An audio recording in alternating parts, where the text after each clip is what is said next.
Bapak, Ibu, Saudara-saudari terkasih, salam dalam kerahiman Tuhan. Yakinlah bahwa Yesus sangat mencintai saya, Anda dan kita semua. Kita sudah memasuki Minggu Gaudete. Itu berarti hari raya Natal semakin mendekat. Karena hari raya Natal semakin mendekat, maka saya mengajak kita untuk melihat hal-hal terkait perayaan Natal. Dan kali ini adalah tentang pohon Natal. Saya akan memberikan tips bagi Anda dalam memasang atau membeli pohon Natal. Tips yang pertama, utamakanlah pohon Natal yang dibeli atau yang dipasang adalah pohon Natal yang berwarna hijau dan memang berbentuk pohon, apakah itu pohon sungguhan atau pohon tiruan. Saya mengatakan ini karena saat ini ada berbagai jenis pohon Natal yang muncul di pasaran. Berbeda-beda warna dan bentuknya. Dari segi warna, saat ini ada pohon Natal yang berwarna merah, putih, ungu, dan warna-warna lain. Dari segi bentuk, ada pohon Natal yang tidak lagi berbentuk pohon, melainkan misalnya berupa tumpukan boneka, hanya kain yang dibentangkan, atau juga bahan-bahan bekas lainnya. Memang kita menghargai kreativitas dalam membuat pohon Natal yang kian berkembang. Tapi kita juga hendaknya tetap menjaga nilai mendasar yang ditampilkan lewat pohon Natal. Yaitu bahwa pohon Natal sesungguhnya adalah pohon cemara yang tetap berwarna hijau walau di musim salju sekalipun. Kehijauan pohon cemara ini dipakai oleh orang Kristen sebagai simbol dari harapan yang tetap hidup dalam menanti kedatangan Tuhan meski dalam suasana dan dinamika kehidupan apapun. Misalnya juga kita lihat di lapangan Vatikan, pohon Natal yang dipakai selalu adalah pohon cemara yang hijau. Tips kedua ialah manfaatkanlah tradisi memasang pohon Natal untuk menanamkan iman kepada anak dan anggota keluarga. Pemasangan pohon Natal kiranya janganlah hanya sekadar memasang hiasan belaka. Bapak, Ibu, Saudara-saudara terkasih, mungkin kita sudah begitu terbiasa memasang pohon Natal dan tak dapat disangkal bahwa Natal menjadi kurang terasa tatkala kita belum memasang pohon Natal. Tentu ini suatu tradisi yang baik. Namun patut juga kita sampaikan bahwa mestinya kita semakin memberi bobot pada tradisi ini. Sehingga tradisi ini tidak hanya menjadi tradisi tanpa nilai belaka. Kita mestinya memberikan bobot pada tradisi memasang pohon Natal dengan cara menerangkan kepada anak-anak atau anggota keluarga lainnya terkait nilai-nilai yang disampaikan lewat pemasangan pohon Natal. Jadi sembari mengajak anggota keluarga memasang pohon Natal secara bersama, kita mestinya juga memberitahu anggota keluarga apa maksud tradisi ini dalam iman kekatolikan kita. Dalam hal ini kita dibantu dengan dokumen resmi dari gereja, yaitu Direktorium tentang Kesalehan Umat, Asas-asas dan Pedoman nomor 109. Di dokumen itu dijelaskan perihal makna pohon Natal dan dalam iman Katolik kita. Kita harus memberitahu ini kepada anak-anak. Saya pikir ini penting karena faktanya ada saja informasi-informasi yang tidak benar muncul terkait pohon Natal. Salah satunya ialah ada yang mengatakan bahwa orang Katolik tidak perlu memasang pohon Natal, melainkan hanya kandang Natal. Padahal sebenarnya tidak. Gereja Katolik selain memasang kandang Natal juga sudah lama menghidupi tradisi pohon Natal. Dan hal itu terbukti di mana pengajaran tentang pohon Natal itu ditemukan dalam dokumen resmi gereja kita yang saya sebutkan tadi.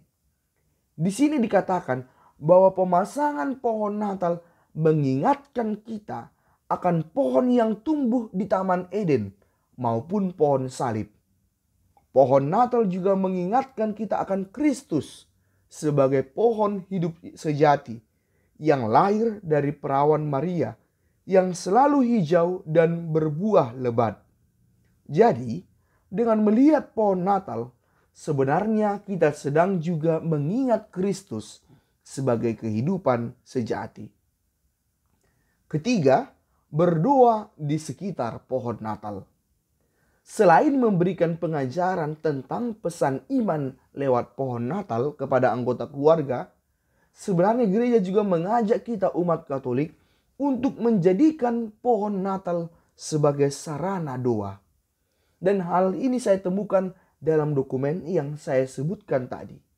Dikatakan bahwa tradisi memasang pohon Natal menawarkan kesempatan yang bagus untuk doa keluarga. Saya menduga hal ini kerap tidak kita ketahui atau bahkan kita lalaikan. Kita memang senang memasang pohon Natal, namun tampaknya pohon Natal belum kita jadikan sebagai sarana berdoa. Mudah-mudahan dugaan saya ini salah. Tapi baiklah juga kita memanfaatkan pohon Natal yang ada di rumah kita bukan sekedar sebagai hiasan, melainkan sebagai sarana berdoa. Mungkin pada kesempatan tertentu kita berdoa di sekitar pohon Natal sebagaimana dianjurkan gereja. Misalnya sepulang misa malam Natal, sepulang misa Natal, sesudah saat perjamuan Natal keluarga, kita sekeluarga berdoa di sekitar pohon Natal. Dengan demikian, pohon Natal di rumah kita semakin lebih bernilai sebagaimana diharapkan oleh gereja. Ya, pohon Natal yang mahal itu memang sangat disayangkan jika hanya sekedar sebagai hiasan. Seharusnya pohon Natal itu lebih memiliki nilai yang lebih berarti lagi bagi kita, yaitu dengan menjadi sarana mendekatkan diri kita kepada Tuhan lewat berdoa di sekitar pohon Natal. Keempat, tetaplah mengutamakan kesederhanaan yang merupakan inti dari perayaan Natal. Sebagaimana sudah saya katakan, bahwa memang pohon Natal dan hiasannya bukan sesuatu yang murah. Pohon Natal dan hiasannya relatif mahal. Tentu bukan berarti karena relatif mahal, maka kita tidak boleh membelinya sama sekali. Melainkan harganya yang relatif mahal itu harusnya kita imbangi dengan sungguh menggunakannya sebaik mungkin. Selain dengan menjadikannya sebagai sarana pewartaan iman, sebagai sarana doa, kita juga mesti memanfaatkan pohon Natal dan hiasannya dengan semaksimal mungkin dengan cara tidak gampang-gampang membeli yang baru dan membuang yang lama begitu saja.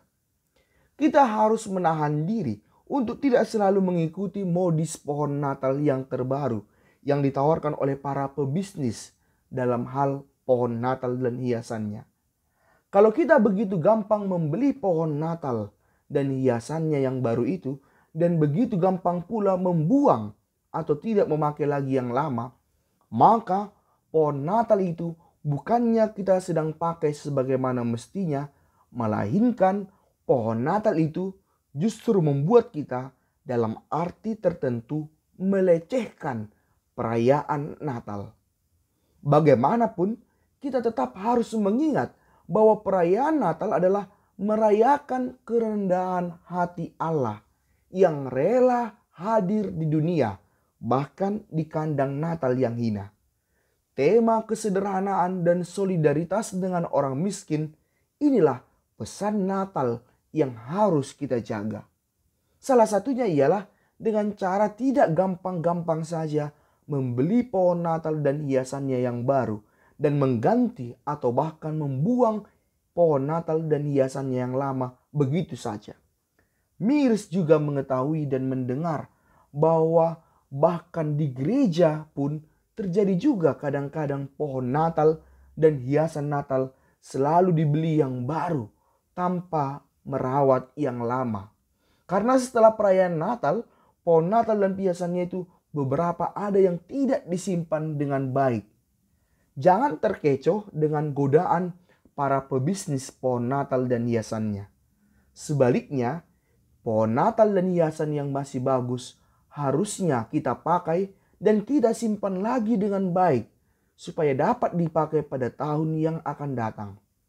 Jangan sampai pohon Natal dan hiasan Natal justru menghilangkan inti Natal sebenarnya, yaitu tentang tema kesederhanaan. Tips kelima ialah memasang kado bagi orang miskin di sekitar pohon Natal. Saya duga banyak kita juga belum mengetahui tradisi ini. Dan saya senang jika dugaan saya ini salah.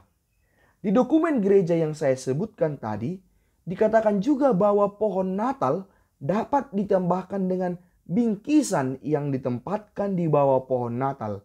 Di mana di antara bingkisan itu, ada juga bingkisan yang dikhususkan untuk kaum miskin. Sebab kaum miskin merupakan bagian dari setiap anggota keluarga Kristiani. Karena itu, bagi kita yang sudah mengetahui himbauan gereja ini, baik juga kita memulainya pada tahun ini. Menempatkan kado khusus bagi kaum miskin di bawah pohon Natal dan menyerahkannya pada waktu Natal bagi mereka yang membutuhkan. Tips keenam, utamakanlah memakai hiasan-hiasan Natal yang lebih memiliki makna religius Kristen ketimbang sekedar hiasan belaka. Ada banyak hiasan-hiasan pohon Natal yang ditawarkan di tempat-tempat perbelanjaan. Namun, pilihlah yang lebih berkaitan dengan iman Kristiani kita. Misalnya, gambar malaikat atau gambar tongkat uskup Santo Nikolaus yang disebut sebagai Sinterklaas. Dengan ini, hiasan itu tidak lagi sekedar hiasan belaka, tapi sungguh memiliki pesan yang berkaitan dengan iman kita. Dan akhirnya dengan hiasan itu kita bisa terbantu untuk menghayati iman kita, mewariskan iman Kristiani kita kepada anggota keluarga kita. Demikianlah keenam tips yang bisa saya bagikan terkait memasang pohon Natal. Semoga keenam tips ini sungguh membantu kita untuk memasang pohon Natal dan kemudian memberi nilai yang sesungguhnya bagi pohon Natal sebagaimana dianjurkan oleh gereja. Ingat, pohon Natal bagi gereja Katolik bukan sekedar hiasan belaka, melainkan adalah sarana berdoa, sarana pewartaan iman.